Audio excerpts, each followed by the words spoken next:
everyone, welcome to Glitter Glass and Crafts by Mumma Moose. Today we're going to be making a decoupage jar. The equipment you will need is an old jar, or you can buy one from the shop, some chalk paint. You can get these little tins from the range for $2.99. You must excuse the nursery rhymes in the background, my granddaughter's here. Right, I'm going to make, this is for my mum, and she wants a jar to put her baking flour in, and I'm going to be making it a very pale pink. So what I'm going to use today is the white chalk paint, let it dry, and then put the pink on top to make it paler. You need paint brushes, you need a bit of water, a sponge to sponge your paint on, some Mod Podge, some gloves, but I can't afford them, so I have a freezer bag.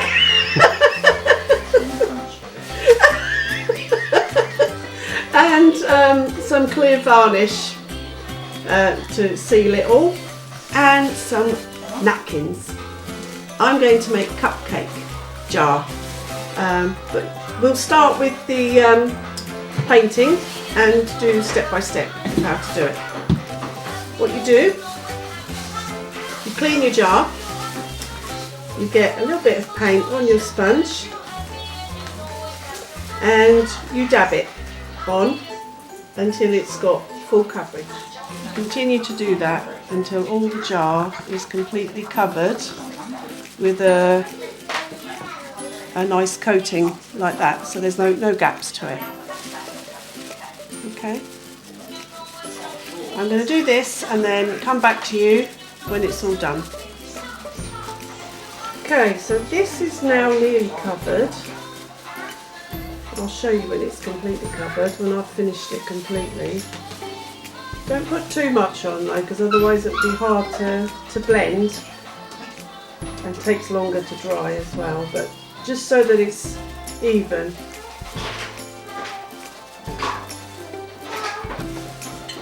And good coverage. Round these little bits here are quite difficult because they fold, so just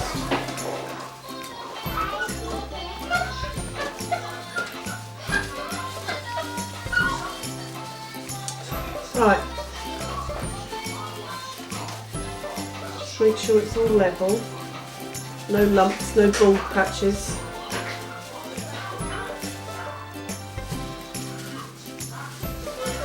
Doesn't help I'm using a bag instead of a glove. Because that doesn't help, but I shall go and buy some gloves for the next one.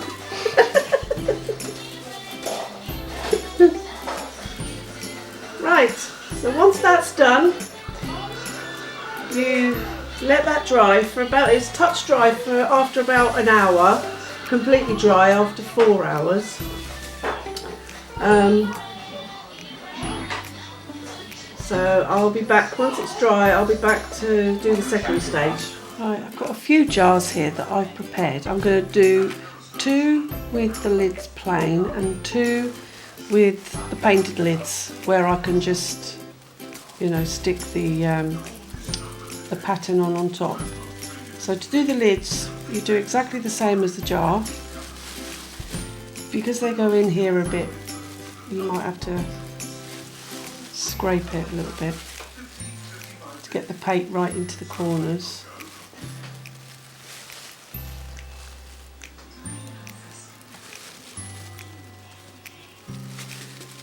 Okay, and then just tap over it to tidy it up a little bit so it's not blotchy, like that.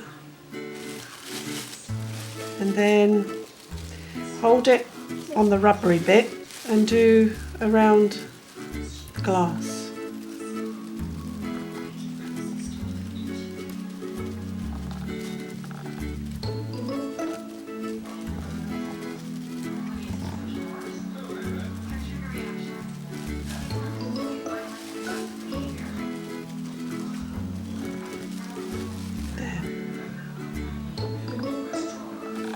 mean, when it dries, it kind of levels itself out anyway.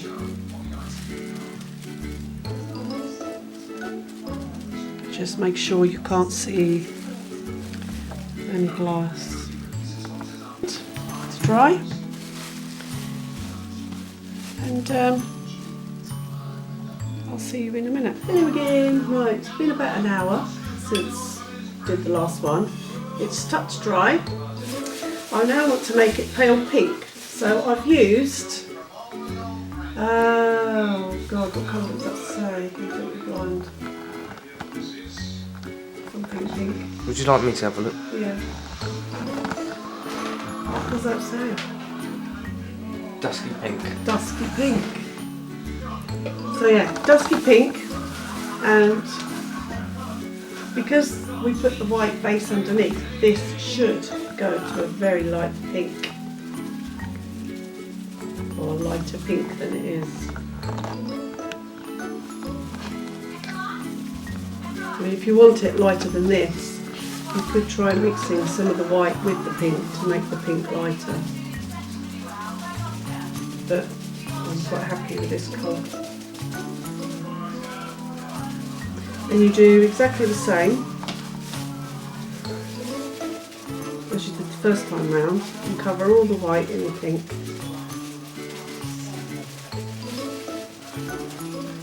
Very noisy gloves.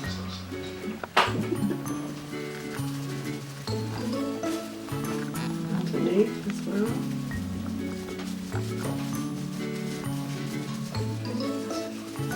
Do you all like heartbeat? I like heartbeat. And the Royal.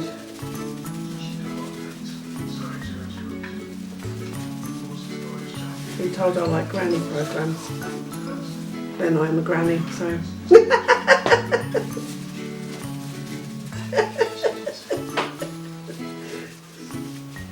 And then when it's all covered, you let it sit and let it dry for another, probably safe to let it dry for longer than an hour, until it's completely dry. I mean, they say 4 hours, but I guess depending on the heating in your house or whatever, different climate, it might take less. And I'll be back with you to show you what to do when it's completely dry. Right, now that our jar is dry, I've left it a few hours for it to dry properly. We're going to now apply. I mean, you can see I've got bits of white and pink coming through, which makes it look like a bit of a rustic look. So we're going to now put the decoupage wherever you like, really. So lie our jar.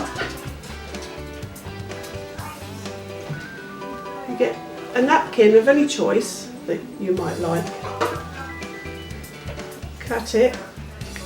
You can have my own. Cut the napkin. And then the easiest way to separate, the napkins normally come either 2-ply or 3-ply. This one's a 3-ply. Wet your fingers to separate it a bit. Rub it. And you should get, I've actually got both pieces here, but you can see there's 3. Normally you have to take the first one, the top, like this, the top one, and then the bottom one. Okay, then you get your small brush and water, and because your jar looks a little bit rustic, we're going to put like funny shapes where your paper with water, where your paper can split. Okay, you can see where it's wet. Very lightly, you don't need to.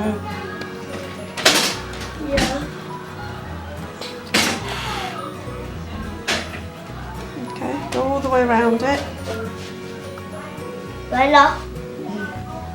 Wait, I've got this here. And then just rip it randomly. Mum, Lena, that is yours. Yours, okay.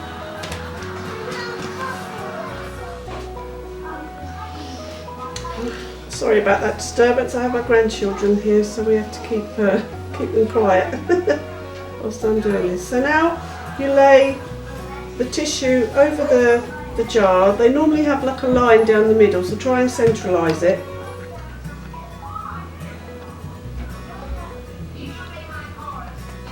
Okay, and then you get your Mod Podge glue. I get mine from the range. You can get matte or gloss, mine's gloss. And starting from the middle, you push out so that it straightens the napkin and blends it into the jar. Right, you push it flat so that there's no lumps. And this will dry clear anyway, so it doesn't really matter.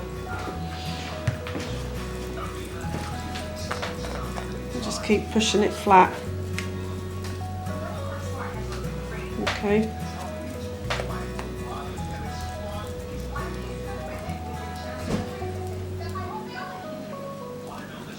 And then I'm going to put a little cupcake on the back as well.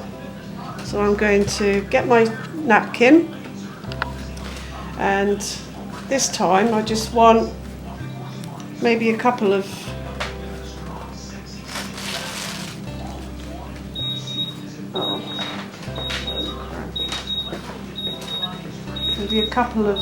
just cupcakes like this.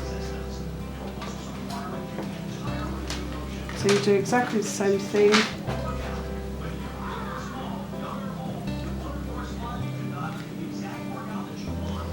And rip it.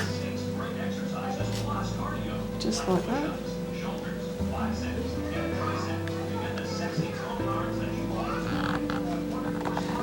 No, we'll scrap that one because I ripped the flour. Get another one. Do it again. Around the flour so I don't rip the flour, around the cupcake, round the birdie, or any patterns that you might want to keep. Just draw around with the brush and water. No. Like that. And gently rip without ripping the cupcake.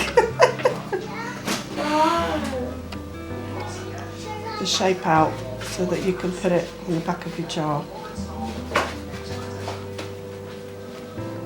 You don't have to put it on the back of the jar, but I think it looks nicer if you've got more than one. No, get me. So you put that in place, centralising through the... Okay. With Mod Podge again, your glue, you start in the middle and work yourself out.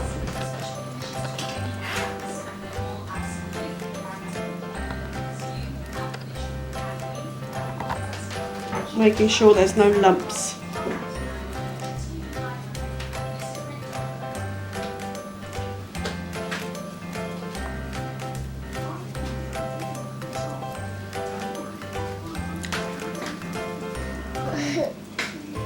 Hello? Yeah? Come. You can see when it's dry as well because I can get you. I can get you upstairs. I love the grandchildren. Because it just dries clear, so you know when it's dry. I'm now going to make some little hearts because I want to stick some little hearts in the corners, maybe some white hearts. So, sorry for that interruption. Grandchildren's dinner was baking. So, we're going to make some hearts to put on the corners of the jar. I sound very professional, but I actually don't know how to make these hearts, so just hope for the best. Right. I think this is how you make it. I don't actually know. But there you go. So I think, well, is this how you do it? Well, I think if I do this, and keep cutting it round.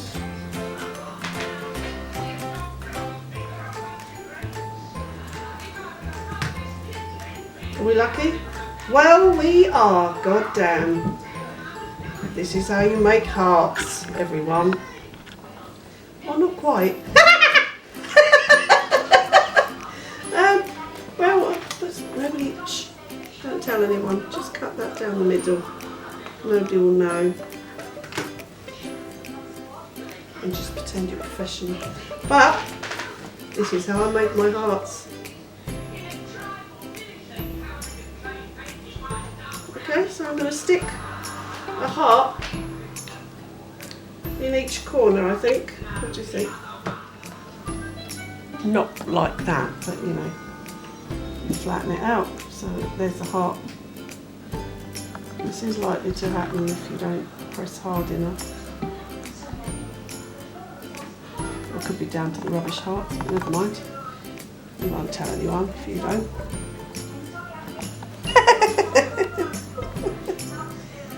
So there's one heart.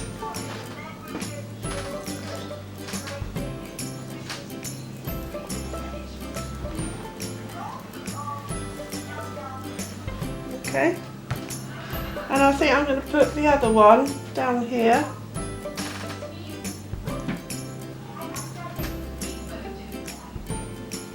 So again, with the glue, being gentle that you don't curl it like I did on the last one. Flatten it out.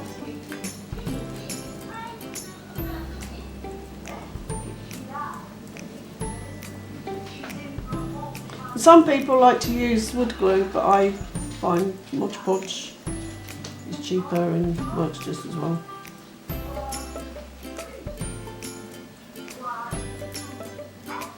Okay. And so every day, don't you? Today was to make a heart. Tomorrow could be a butterfly. Oh dear. No, I'm joking. Okay, I'll let that dry and I'll be back to you. Hello, we're back. Now that it's all dry, it's time to do the final varnish so that it becomes waterproof. On this one, because it's my mum's flower vase, I've actually written flower on it. But you can not write this at all, or you can just do it like that. So I'm using clear varnish. You can buy it from anywhere. You know, home base, the range. You can get glossy, or you can get matte varnish. I've gone for a glossy varnish. What you do is basically brush it all over.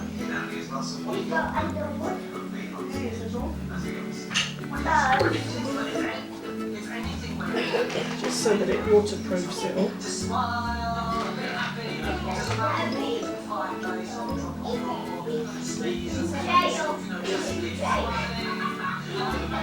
Make sure you get every part of it.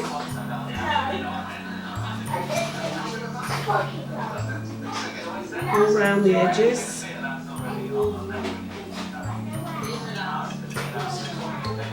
You can normally see where you go past it because it goes shiny when you hit the gloss. Or the varnish,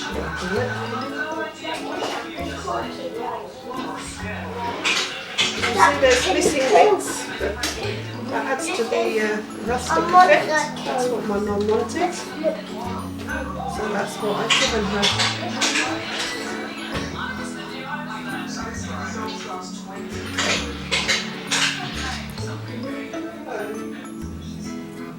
There you go. Make sure you go around the edge.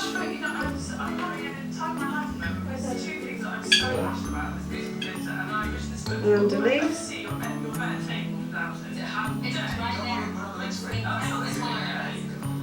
And then just put it down to dry. It takes about 4 hours. And that's about it. If you like my video, click and like below. and subscribe and see you next time.